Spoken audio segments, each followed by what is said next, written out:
Hi, everyone. Today I'm going to be discussing this article published by MathWorks in Computer Science 520. You learn about this design pattern, and it's very useful for separating concerns of an application. So as you can see in this diagram, the user interacts with the controller, it manipulates the model communicates with the view, and the view visualizes all these changes and whatnot, the data in the model, essentially. And so with this article came the code provided by MathWorks.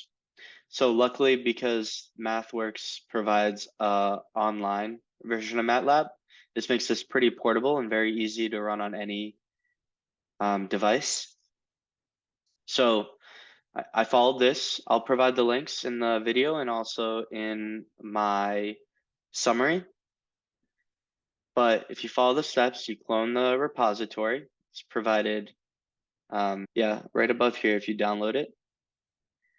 So the way I did it with MATLAB Online was if you go, once you open up MATLAB Online, you basically open up MATLAB Drive first of all. You upload the folder, which I did, and then this code is all there in the MATLAB Drive.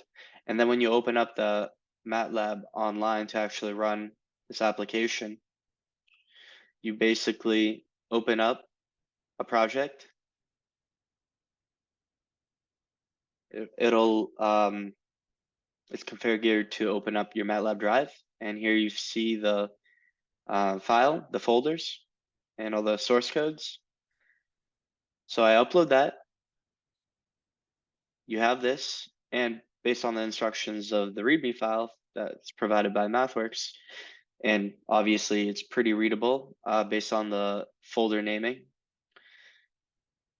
The main code is all in the folder name code, and in the README it says to launch. This is the main file that you run to launch the application.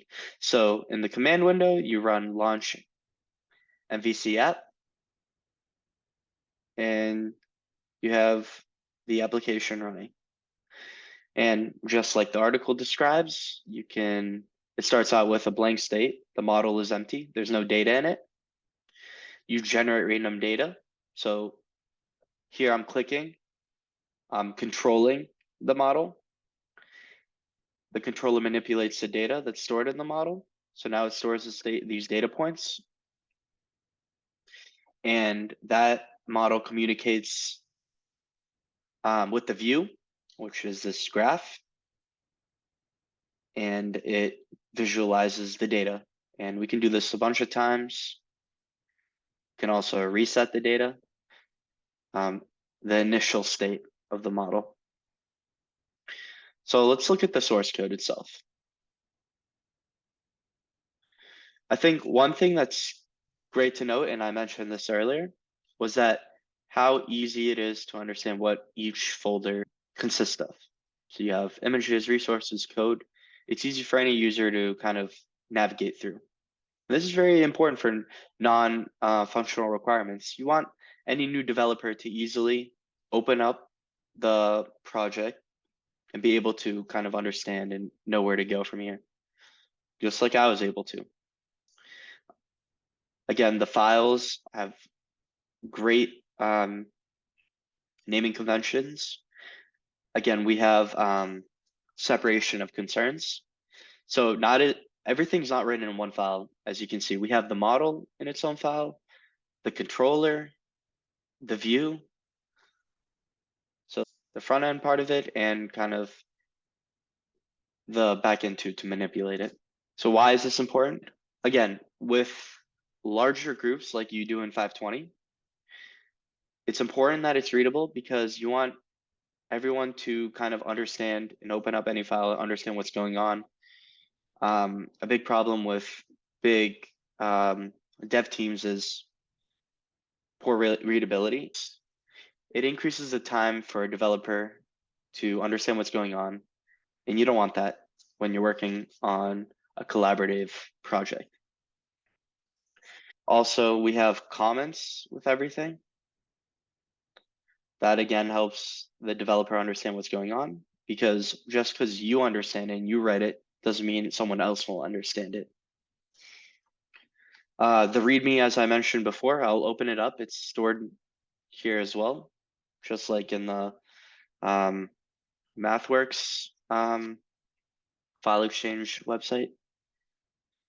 It's also in this source code included. So here, great. The README is great. This is very important for any new developer to run the application. It allowed me to easily run this in MATLAB Online. Let's go back and talk about the design as well. So 2 things to notice that it's something you'll learn in 520, the observer pattern. So if you see right here, let's run the app again. So 2 buttons, the reset and generate random data. They have callback functions that both have that implement the observer pattern. So whenever you click on these buttons, it notifies the object that the data has changed. So here's one example of a 520 software engineering concept being applied. And again, real developers are using these principles. It's important to note that it allows any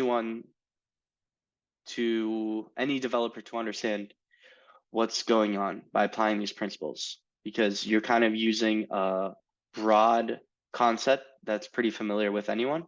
So right away, just by reading it, I knew it was observer pattern. I know what's going on.